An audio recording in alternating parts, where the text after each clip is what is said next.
What is happening, everybody? Jake here. Hoping you are all well. Hoping you're drying yourself off from a morning surf or prepping for one, whichever, as long as you're surfing. Coming at you with a little project I put together. Nothing too fancy. All I did was bundled up some rides from the month of December. All I am here to do is, talk SUP. It is my job. I am so fortunate I get to do this every day. I get to talk about the sport that I love. I'm just trying to figure out more ways to do it because I can't get enough. So here we go. All these clips were shot during our December camps here at Bluezone SUP in Nosara, Costa Rica. We're really fortunate we get filmed every day. From a progression standpoint, I get to look back and see what I'm doing right and wrong and try to apply this the next day. Progression is a big deal to me. I want to help people progress, and I want myself to progress.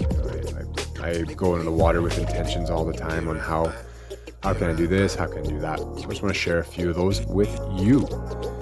I'm primarily working on my SUP longboard, my stand-up longboarding.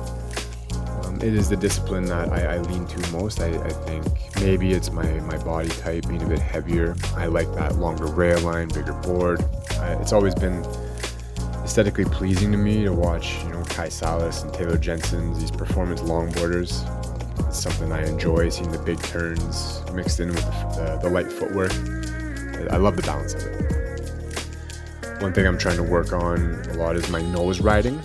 The big takeaway is where to place the board. Now I'm on a 9-foot new deal from Infinity.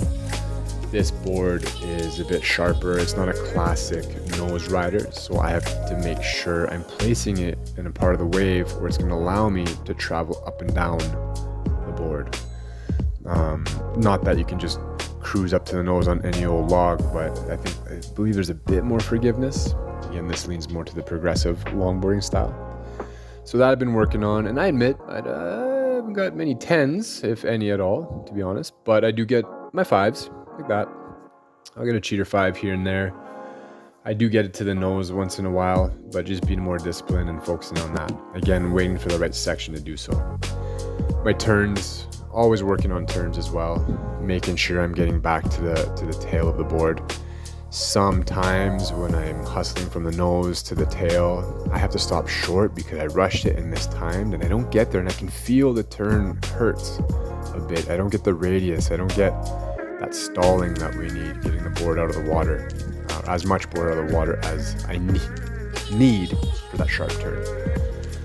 So just making sure I'm very aware of my position on the wave, on the board. That is always an intention. Now we get a variety of waves. We get big waves, soft waves. It's often soft here in this beach that we go to. And I can't tell you where until you come see us, but it's a fantastic wave. Great for SUPs, but it is a softer wave. It's not offering big peeling walls all the time. So it's fun. It makes you adapt. It makes you pay attention. It makes you position better. I think a weaker wave is really good for that. Trailing and using my paddle a lot more through my turns is something I'm playing with. Trailing, I mean kind of leaving it behind, sitting on it, pushing through the board, creating a bit more leverage. That's been fun. Sometimes I unlock the paddle and wrap around with the shoulders, and I think I leave a little bit of meat on the bone sometimes, so I'm addressing that. Super short and sweet, guys. All I want to do is share what I'm going through. Hopefully, maybe it speaks to you, maybe it doesn't, but hopefully it gets you stoked either way. I hope to see you in the water soon.